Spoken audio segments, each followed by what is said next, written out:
bien mieux que moi. Donc il faut d'abord combattre cette image dont on nous rebat aussi les oreilles, à savoir le statut général, c'est un test qu'on ne bouge jamais, etc. C'est tout à fait faux. Mais deux, moi je crois qu'il faut qu'on rappelle que la CGT, elle est favorable à ce que le statut général évolue. Mais qu'il évolue selon un socle qui soit qu'on défend la fonction de carrière et un statut général, j'y reviendrai, qui soit avant tout une garantie pour les citoyens. Et que là-dessus, la CGT, elle ne bougera pas. Mais qu'en revanche, le statut évolue parce qu'on l'a rappelé, une de ses vertus cardinales, c'est l'adaptabilité, et qu'évidemment, il se doit de correspondre aux enjeux contemporains de la société et aux besoins contemporains de la société. La CGT, elle doit dire qu'elle est absolument sur cette bataille-là, elle n'est pas à bon absent, et qu'elle considère encore une fois qu'il n'y a pas un texte gravé dans le marbre en 1946, dont aucune virgule ne devrait changer au cours du temps. Deuxième écueil évité, je crois, moi, c'est d'avoir une bataille qui soit, et sur laquelle parfois on essaie de nous emmener, moi je le crois vraiment, sur on ne défend que les intérêts des fonctionnaires en défendant le statut général. Ça, je crois, mes camarades, que c'est vraiment quelque chose de très important d'avoir présent à l'esprit, parce que si on est perçu comme ça, c'est parce que nous portons, et parfois on essaie de présenter la CGT comme ça, si on est perçu comme ça, on aura du mal à gagner la bataille. Pourquoi ? Parce que nos adversaires auront beau jeu, et pour une large part, ils ont bien plus de médias à leur service que nous n'en avons, auront beau jeu de nous présenter comme le syndicat corporatiste, comme ceux qui, dans un marché du travail complètement déstabilisé, défendent leurs privilèges, leurs précarés, arc-boutés, etc. C'est déjà ça qu'on entend tout le temps. Hein. Les syndicats de la fonction publique, les fonctionnaires, ils défendent leurs privilèges, etc. C'est une bataille d'opinion terrible. Et moi, je crois que nous devons absolument éviter ça. Et donc, nous devons rappeler sans cesse, moi j'y tiens comme à la prunelle de mes yeux, que le statut, avant tout, c'est une garantie pour les citoyens. Une garantie pour les citoyens d'être traités de manière égale par rapport à leur service public et qu'il n'y ait aucune discrimination en la matière et d'avoir un agent public, donc un fonctionnaire, qui soit neutre et impartial dans la façon dont il reçoit les citoyens, dont il les traite et qui ait les moyens de cette neutralité, de cette impartialité, ce qu'aucune forme de contrat de travail ne permet aussi bien, me semble-t-il, que le statut. Et c'est pour ça qu'à mon avis, nous devons dire que le statut, il n'a jamais été aussi contemporain et aussi important qu'aujourd'hui. Alors à partir de là, moi je pourrais faire le catalogue exhaustif de la CGT fonction publique, comme on l'appelle entre nous, sur l'ensemble des revendications. Hein. Je vais être beaucoup trop long. Nous, il faut qu'on rentre à 18h, on a un train, etc. Voilà, donc juste quelques éléments. Baptiste l'a rappelé, on a une revendication qui est une revendication portée par la Confédé depuis des années, qui s'appelle le statut unifié. Moi, je crois qu'il faut qu'on dise ce qu'on entend par statut unifié, parce que parfois, il y a des mécompréhensions. Il ne s'agit pas de gommer les spécificités d'un certain nombre de missions de chacun de nos versants. Nul ne peut penser qu'évidemment, on pourra avoir un corps commun entre les praticiens hospitaliers et les bibliothécaires. Donc évidemment, je caricature mon propos pour me faire comprendre. Il ne s'agit pas de ça. En revanche, je crois qu'on a besoin de travailler sur le fait qu'il n'y a pas trois versants étanches, c'est-à-dire pour la CGT, il y a un édifice à trois versants, et pas, comme on l'entend si souvent, trois fonctions publiques qui seraient totalement distinctes entre elles. Ça, je crois que c'est important. Et que donc, nous devons travailler à plus de passerelles, probablement, dans le cadre du renforcement des droits, à plus de passerelles entre les trois versants. Moi, je crois, par exemple, qu'on soit pour ou qu'on soit contre, il y a eu des lois dites de décentralisation. À mes yeux, ce n'est pas de loi de décentralisation. Enfin, il y a une loi en 2004, dite la loi Raffarin, qui a transféré des compétences de l'État à la territoriale. Moi, je crois que la CGT, aujourd'hui, tout en rappelant qu'elle était contre cette loi, elle doit aujourd'hui dire qu'il n'est pas possible que nous ayons sur les mêmes missions publiques des gens qui, à l'État, à la territoriale, aient des statuts disjoints, dissemblables, et n'offrant pas les mêmes droits ni garanties. Je crois que c'est pas possible, ça nuit à tout le monde, et c'est ça, je crois, qu'on doit dire lorsqu'on parle de statut unifié. Moi aussi, de mettre peut-être plus de formation professionnelle commune entre les trois versants. Moi, je crois qu'il y a des corps, les filières administratives, les bibliothécaires, de documentation.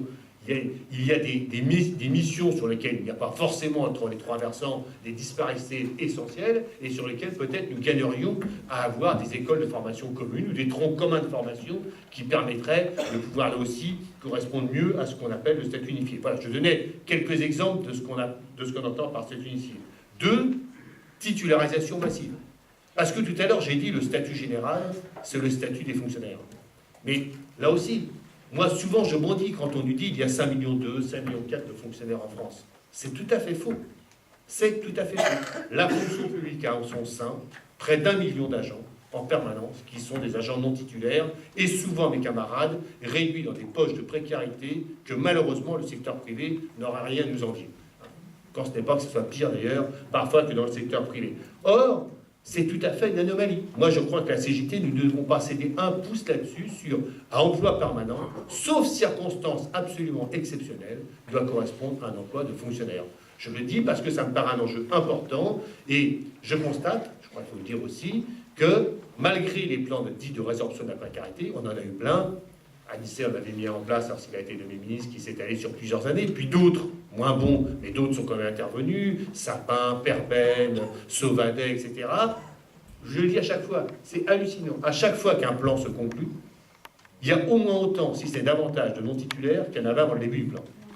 Donc ça veut dire que même lorsqu'on titularise les agents, les employeurs publics trouvent les moyens de contourner ces tonneaux des Danaïdes et recrutent plus d'agents non titulaires qu'il y en avait avant. Et donc il faut qu'on ait des mesures. Moi je pense qu'il faut que la CGT nous proposions des mesures contraignantes qui obligent les employeurs publics à se conformer à cette norme.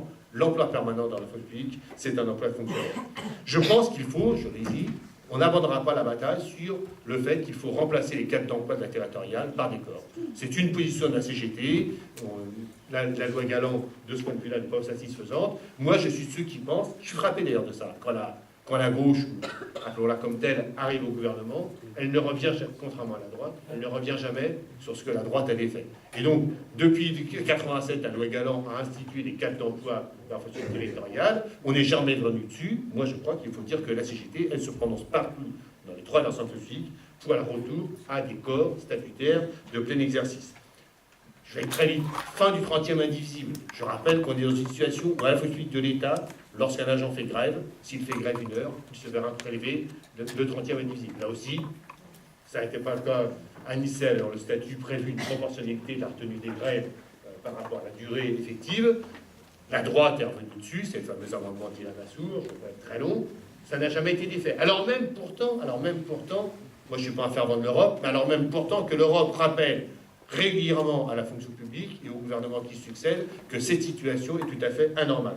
Donc il faut mettre fin au 30e indivisible de la fonction publique d'État pour faire grève, et plus largement d'ailleurs, moi je suis pour qu'on pose la question de l'exercice du droit de grève et des atteintes qui l'entourent dans la fonction publique.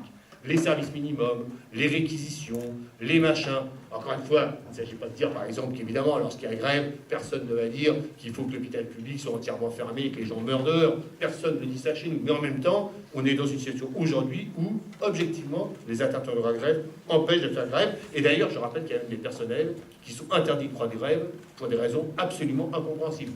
Les personnels d'insertion et de probation dans la fonction de l'État, c'est-à-dire ceux qui travaillent à la réinsertion des prisonniers, qui ne sont pas les gens qui surveillent, etc., n'ont pas le droit de grève. Hein. Plus personne n'est capable d'expliquer pourquoi, mais personne, par contre, dans les gouvernements, ne revient là-dessus. Bon. Meilleure reconnaissance des qualifs, etc., etc.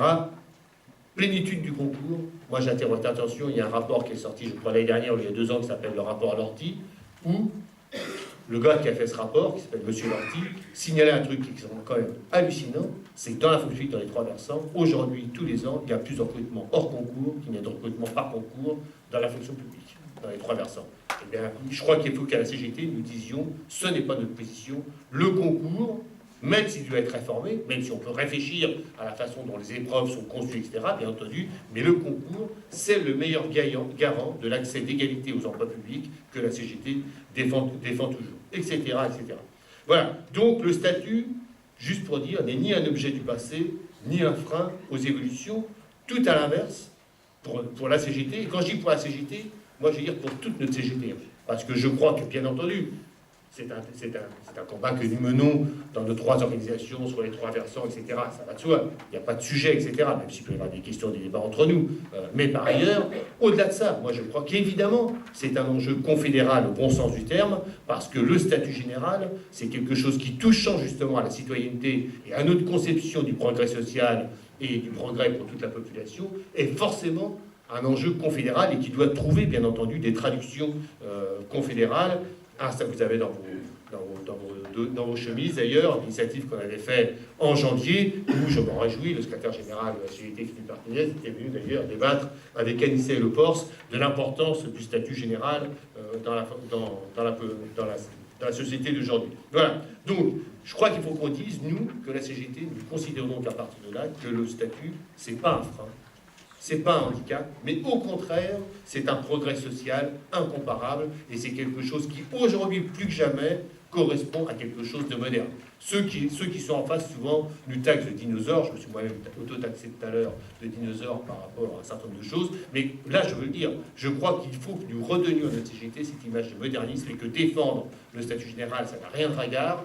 Au contraire, c'est parfaitement moderne. C'est ça, la vraie modernité. Parce que les thèses de Macron, enfin, moi, je suis arrivé jeune fonctionnaire, hein, à la fin des années 70, il y avait un rapport qui s'appelait le rapport Longuet, je ne sais pas si vous vous rappelez qui est Longuet, mais le rapport Longuet, déjà à l'époque, c'était 400 000 emplois dans la fonction publique uniquement sur la mission régalienne. Donc en fait, tout ça, il faut arrêter de nous bourrer de nous. Tout ça, c'est les modernes, ils ne sont pas de leur côté à eux. C'est pas, ils essaient de nous entraîner là-dessus. La modernité, elle doit être de notre côté. Et donc, le statut général, bien entendu, il faut le défendre, il faut l'améliorer, parce qu'il y a, je l'ai dit, il y a des choses à améliorer. Il faut évidemment le renforcer. Et je crois que ça doit être au cœur, aujourd'hui, demain, de notre démarche commune et partagée.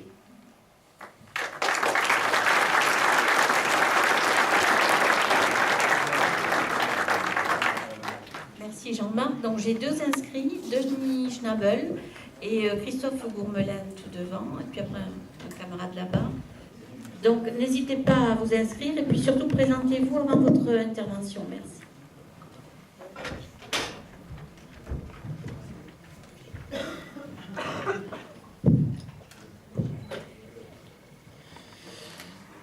Je pensais pas passer si vite, mais bon, bonjour mes camarades, ça fait plaisir de voir une si belle assemblée aujourd'hui en Moselle et dans notre région Grand Est, parce que c'est un peu de ça que je vais vous parler quand même. Parce que...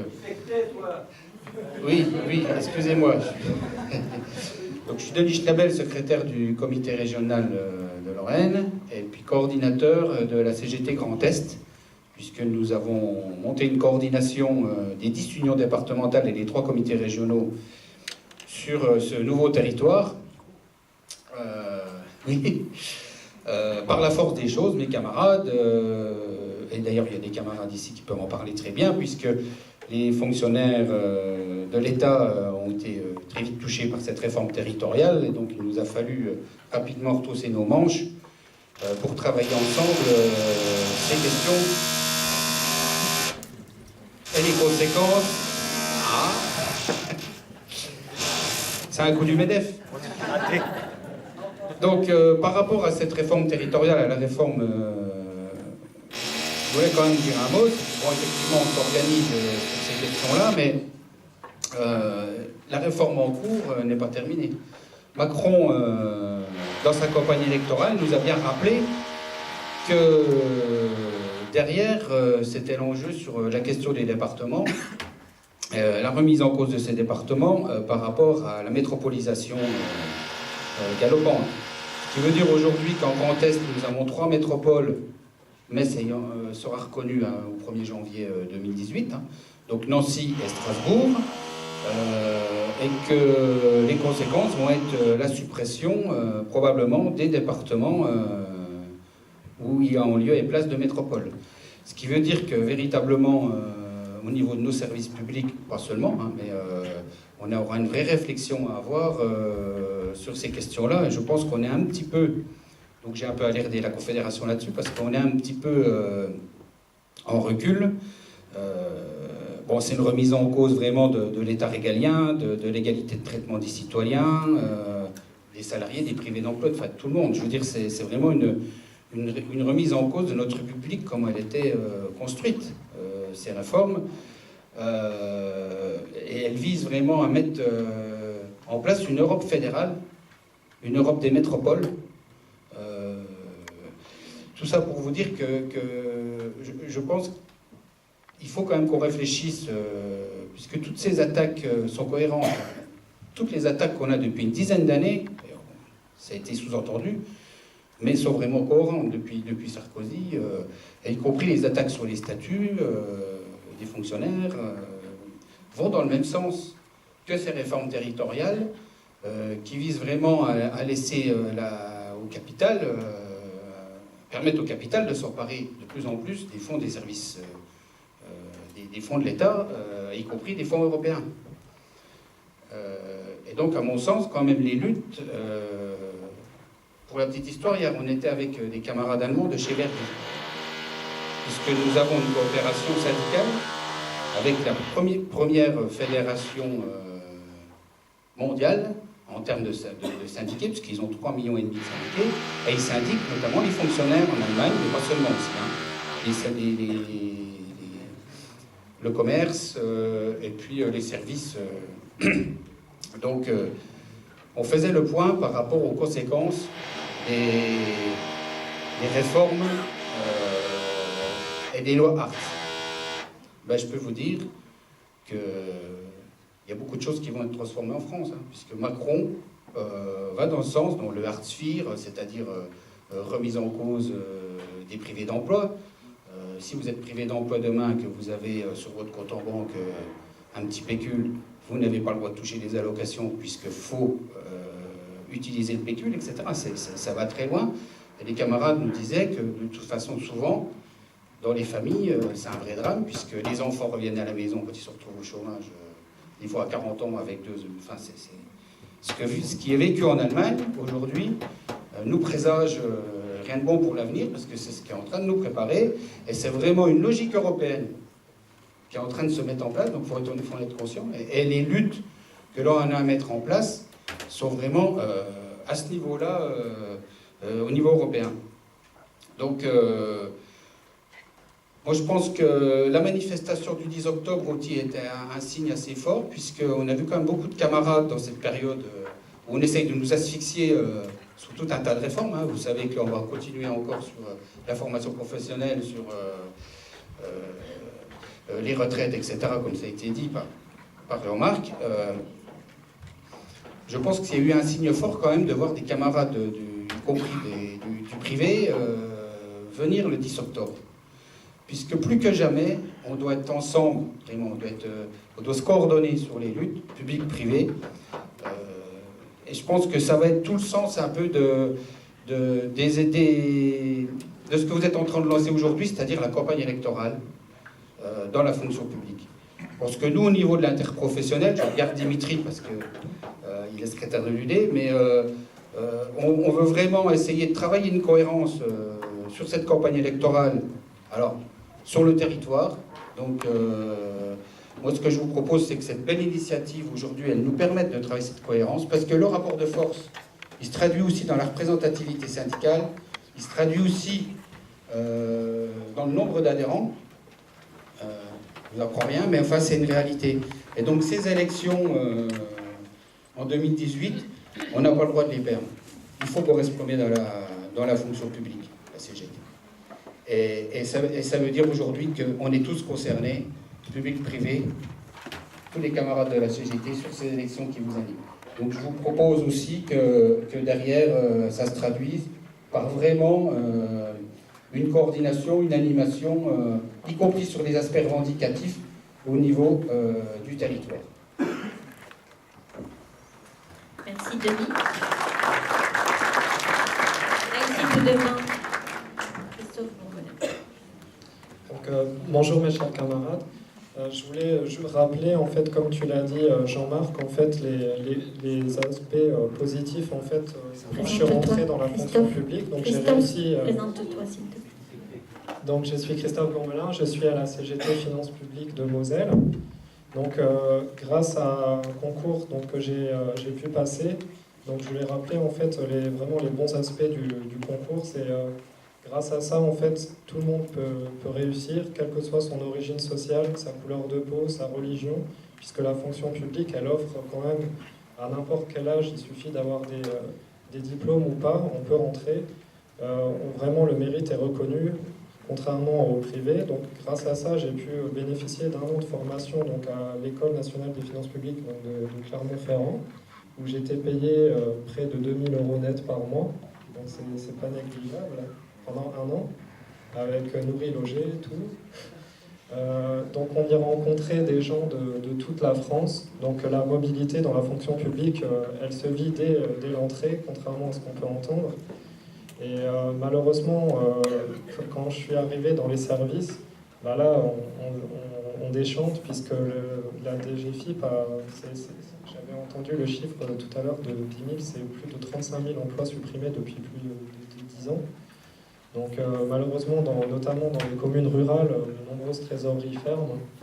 Et je voudrais vraiment faire le lien entre la fermeture des services publics et le vote Front National. Même si on n'a pas de politique à parler aujourd'hui, il y a quand même un lien. C'est des territoires qui, sans service public, sont abandonnés. Et souvent, quand un bureau de poste ou une trésorerie ferme, ça entraîne la fermeture d'autres services publics. Une caserne, quand elle ferme, ça entraîne la fermeture des crèches, des écoles. Et c'est un cercle vicieux qui fait que tout un territoire est abandonné et que les gens, contrairement à ce qu'on peut penser, ils sont sensibles aux services publics. Ce qu'on a fait, notamment avec l'UL de Metz, une campagne contre la fermeture de la trésorerie d'Ars-sur-Moselle. Les gens, en fait, on a fait signer des pétitions et l'ensemble des usagers nous ont soutenus parce qu'une trésorerie qui ferme, c'est des kilomètres à faire. C'est un bureau de poste, c'est la même chose. Donc les gens sont vraiment... il faut arrêter qu'on confronte les gens les uns aux autres. Tout le monde doit être dans le même bateau, la lutte contre les fermetures de services publics. Et moi, je vais parler de mon père qui travaillait donc, à France Télécom. Donc j'ai un peu peur qu'on subisse le même destin. C'est-à-dire que France Télécom, c'était un concours à l'origine. Pour y rentrer, il fallait passer le concours des PTT. Et aujourd'hui, en fait, les fonctionnaires, il y en a très peu encore, mais il y en a quand même. Et en fait, ils ont recruté des gens de statut privé, ils les ont montés les gens les uns contre les autres, des conditions de travail différentes, des rémunérations différentes. Et du coup, je ne sais pas si vous avez lu le livre, il était paru il y a une vingtaine d'années, de Dominique Dessèze, La machine à broyer France Télécom. Ça montrait tous les suicides qu'il y a eu depuis la privatisation. Il y a la même chose qui se passe aujourd'hui à la Poste et j'ai pas envie qu'on subisse le même destin aujourd'hui dans la fonction publique d'État. Et malheureusement, le président Macron, pour lui, le statut, il a annoncé, même avec ses ministres, la création de statuts privés, ça existe déjà. Mais aujourd'hui, les statuts de contractuels sont de plus en plus nombreux, les recrutements sans concours de plus en plus nombreux. Et aujourd'hui, c'est là, par contre, pour le coup, ça serait une fonction publique à la tête du client, si on est beau, si on est blanc, si on est riche, ou le copinage, donc toutes les valeurs qui me rébutent, et j'aimerais pas qu'on arrive à là. Voilà. Et le dernier point de mon intervention, pourquoi le 10 octobre ça a réussi, c'est parce qu'on était unis, tous ensemble, tous les syndicats. On s'est réunis, on l'avait préparé longtemps à l'avance. Et malheureusement, le 16 octobre, oui, ça a été un échec, parce que, en fait, moi, c'est mon sentiment personnel, il y a des manifestations, au lieu de faire une grève plusieurs jours d'affilée, à chaque fois, c'est une journée de temps en temps, et à la fin, c'est vrai que ça coûte cher quand même pour les fonctionnaires. Et surtout, on est tout seul, quoi. Alors que le 10 octobre, on était unis. Et voilà, quoi.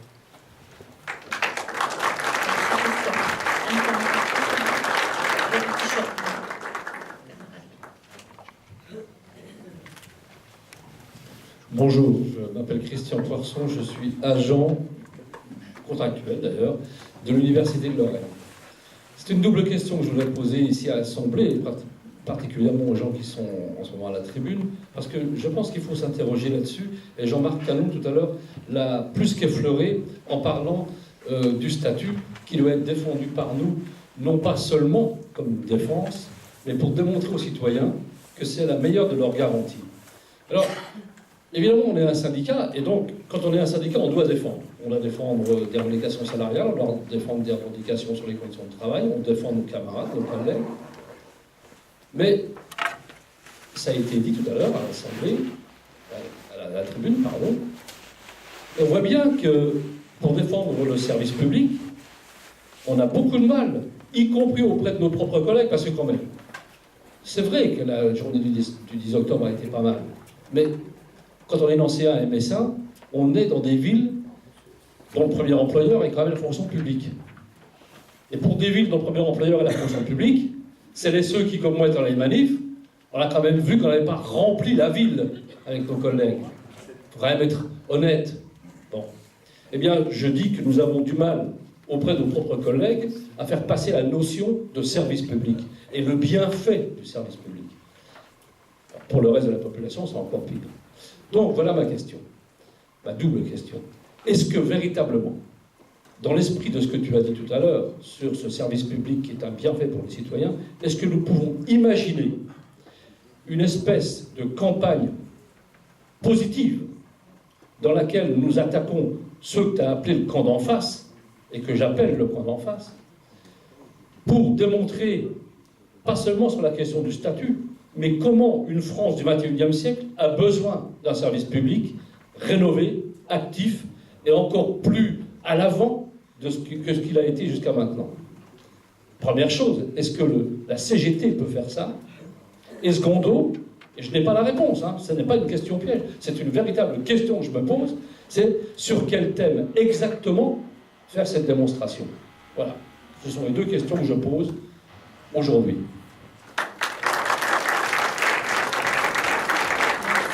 Tout le monde, la camarade là, hop, lève la main. Après, je n'ai plus qu'un inscrit après cette intervention.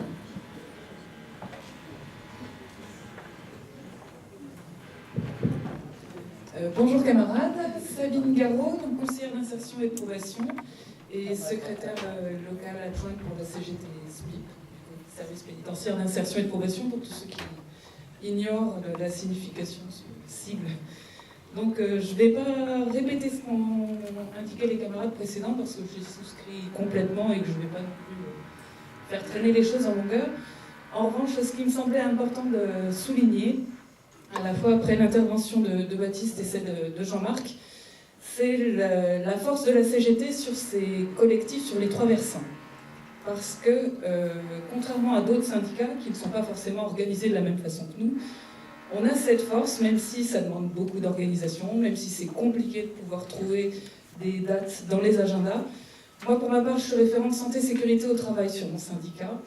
Et la force du collectif santé-sécurité au travail de l'UJSE sur la CGT à Montreuil, c'est vraiment de pouvoir faire un travail de fond pour pouvoir faire avancer des luttes, tant sur les conditions de travail, l'amiante par exemple, sur lesquelles il y a eu un certain nombre de contentieux qui commencent à aboutir, des choses qui demandent quand même beaucoup de temps, beaucoup de travail sur les jurisprudences en profondeur, sur les conditions de travail très techniques, que ce soit dans l'État, l'hospitalière et la territoriale.